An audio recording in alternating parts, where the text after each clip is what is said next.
So Thor is my favorite superhero in the MCU. I mean, I don't know if you can tell, but I have this Mjolnir hammer that I got at Puerto Rico Comic Con earlier this year.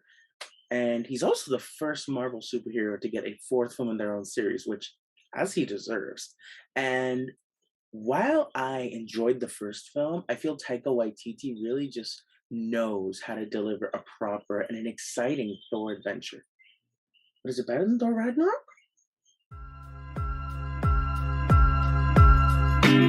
Hello, everyone, and welcome to For the Agenda. My name is Juan, and today I actually just got out of a screening for Thor Love and Thunder. I have been waiting for this film for quite a while now. I've been excited ever since it was announced, and especially since Ragnarok is one of my favorite MCU films. I'm not quite sure where it would land on a list, but I love it for sure. Top 10. I know it's an unpopular opinion with a lot of Twitter, but hey, love the film. So much fun. And in this film, after his retirement is interrupted by Gore the God Butcher, a galactic killer who seeks the extinction of the gods, Thor enlists the help of King Valkyrie, Korg, and ex-girlfriend Jane Foster, who now inexplicably wields Mjolnir as the mighty Thor. Together, they embark upon a harrowing cosmic adventure to uncover the mystery of the God Butcher's vengeance and stop him before it's too late. So, right off the bat, this film feels like an 80s sci fi action rom com. And this film definitely has more humor than Ragnarok. Here, the jokes were really funny, but at times that did conflict with the tone of the story. You know, for me, right off the bat, there's one thing that I don't think landed with me, and it's something they recreated from Ragnarok. And this version, it just felt inferior to the point where it actually made me look at the screen and go, "Really? This is how you recreate it from Ragnarok? Like, this is what we chose to do here."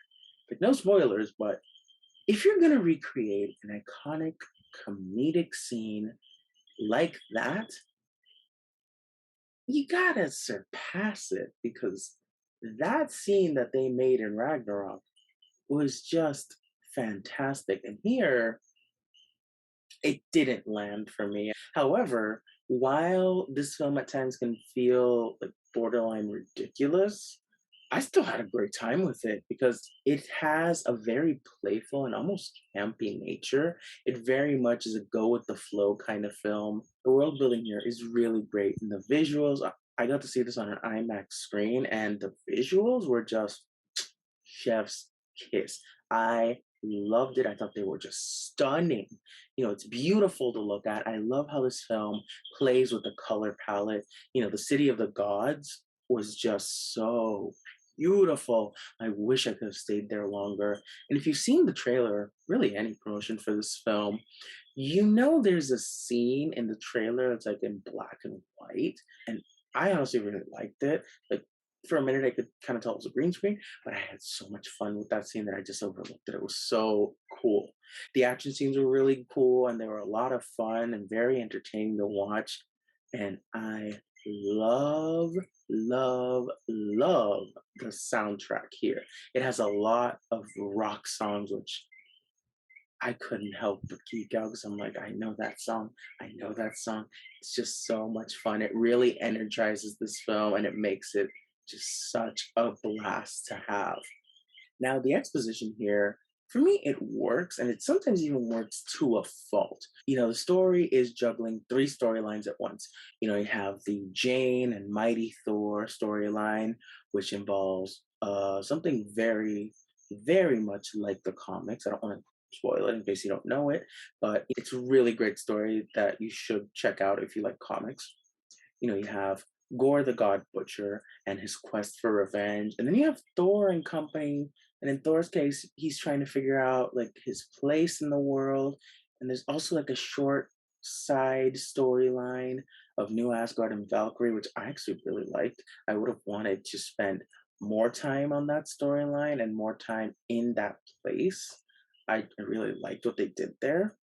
However, I would have wanted to spend more time with them than we do with, let's say, the Guardians of the Galaxy. Which is not really a spoiler. If you've seen the trailer, you know they're in this film. But, yeah, you're wrapping up the storyline from when we last saw them at like the end of Endgame.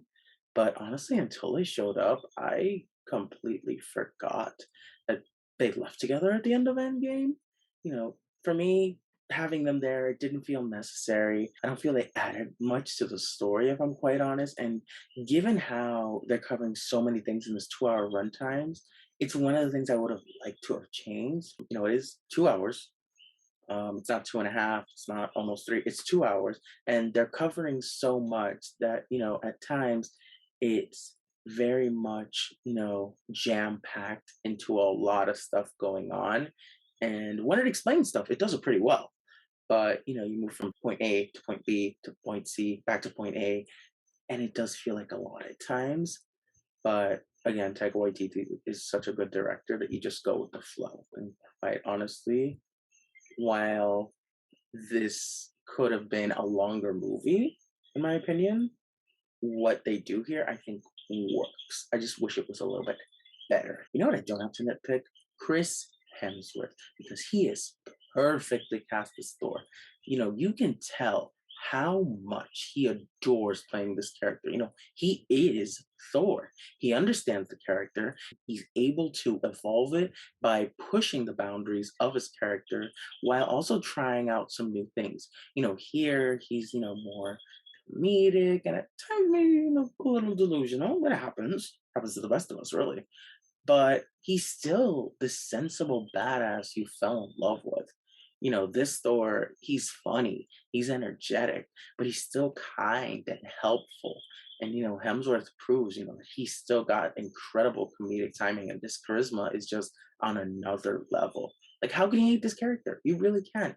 It is so much fun to go on an adventure with Thor, and that is due to Chris Hemsworth. I just love what he does with the role each and every time. Now, Natalie Portman, she worked. She does a really good job with her story arc here. It's great to see her back. I liked how you do get the Jane Foster you once knew, but you also get a more vulnerable version of the character. And it even feels like while these powers she gets are new to her and she's asking Thor these questions, you still get this joy and excitement that most new superheroes get as they start to discover themselves, which I really like. I also really like the banter between her and Chris Hemsworth. This is just really, really good.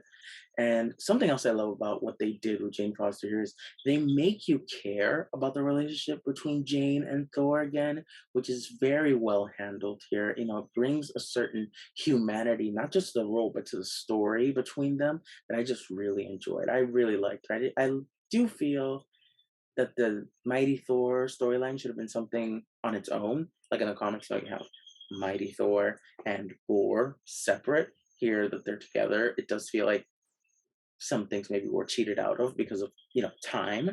But what they managed to do here is really, really good. Now, Tessa Thompson's Valkyrie, listen, she is great in every scene she's in. But I'm not gonna lie, I wanted to see more of her. In Ragnarok, we were so excited to see King Valkyrie. Now she enjoys her time as king, but we don't exactly get that here, and it's a shame because it kind of felt like her screen time was cut down to be able to add other elements to the story. But when she's on screen, she is a scene stealer. Tessa Thompson is just phenomenal in this role. And I really do wish that she would have had more time on screen. She's just an awesome character, and I would have loved to have seen more of her character, more of her interactions with everyone. I hope that is taken into consideration if she's in any other future Marvel projects. Maybe even if there's a Thor 5. Stay tuned. I'll tell you about that in a minute. Now, Christian Bale as Gore the God Butcher. I didn't know much about the character before the movie, but Christian Bale does a pretty good job at being, this creepy villain. His origin story at the beginning felt like something I wouldn't have expected from Marvel, but I'm so glad they went there. I'm really glad they let Taika Waititi just do what he wanted to do. And the way you're introduced to the character, you won't forget it. You won't forget it. It is just a really great job. If you're watching this with Christian Bale, he does deliver a pretty good villain. But just like Jane Foster, the screen time maybe isn't as much as people are expecting. And finally, Russell Crowe's Zeus. I struggled a bit with his character because at first his accent felt like a yikes moment for me. Like when I first saw it, it felt like he had gone to the Jared Leto Accent Academy. Now it's me, Paolo. How could you? He saw House of Gucci, enough said. I know he was supposed to be Greek, but it felt like he was auditioning for the Mario movie. However, he actually ended up winning me over because it looked like he was having so much fun with the role and he was having such a great time that I just ended up embracing it. It wasn't what I was expecting, that's for sure, but I was enjoying it. I enjoyed it. Now, the third act here, it feels a bit rushed. It felt like there was still more of a story left to be told, even though it ends in a very strong manner. Not only do you not want the adventure to end, but even by the end, I was like, does a longer version of this film exist? Like Sam Raimi said, exists for Doctor Strange 2? Because I would like to see it. I feel like there's still stuff missing that was left on the cutting room floor. It just feels like it's complete, but it still feels like there was more to be shown. There are two post-credit scenes. I'm not going to spoil them. I've seen people online love them. I thought they were good. I thought the second one was really nice to see. It was really great. The first one, though, has a really cool setup for what could be a Thor 5, given who it's introducing into the story. Again, not spoiling, but what I will say is fans of particular popular show are going to be very happy when they see it. That's all I'm saying. That's all I am going to say about that. When it comes to Phase 4 Marvel films, they're a lot of fun so far. However, I'm starting to wonder, where is this going? Am I missing something? I have a general idea, but I'm not seeing the full vision yet. I'm not seeing how we're going to get from point A to point B. I'm enjoying the ride, but I don't know. Something's not clicking yet? In the end, I think I described this film as a fun second chapter in the Taika Waititi Thor trilogy. Thor Love and Thunder, it's an electrifying and heartfelt time for the fans of the Thor universe. The way it discusses losing yourself and opening yourself to the idea of new people and our desire for love was really well done and really resonated with me. Perhaps it has a bit more humor than maybe was needed, but it's still a fun journey to have with these characters. It's a fun time at the movies this summer. Quite honestly, you could tell me a Taika Waititi Thor movie is 4 hours long, and I'd probably happily sit through it. In my opinion, Taika Waititi gets the Thor source material. Yes, this feels at times like an agglomeration of a lot of great ideas that maybe needed a longer runtime so it can properly develop. But it's such a great time that you just overlook that. And in my opinion, Ragnarok is superior, but this is definitely a close second, and it's very much enjoyable. And before I go, the goats in this movie, they're hilarious. I really enjoyed them. It's part of the comedy that I wasn't expecting, but when it was there, I was like, this is hilarious. This is a lot of fun, honestly. And that's what it is. This movie is a lot of fun to have if you're willing to go with the flow. So that is my review of Thor Love and Thunder. Thank you so much for watching. If you like this video, you can hit the like button and subscribe. I'd greatly appreciate it. You can follow me on Twitter and on Letterboxd at Leading Mohicans.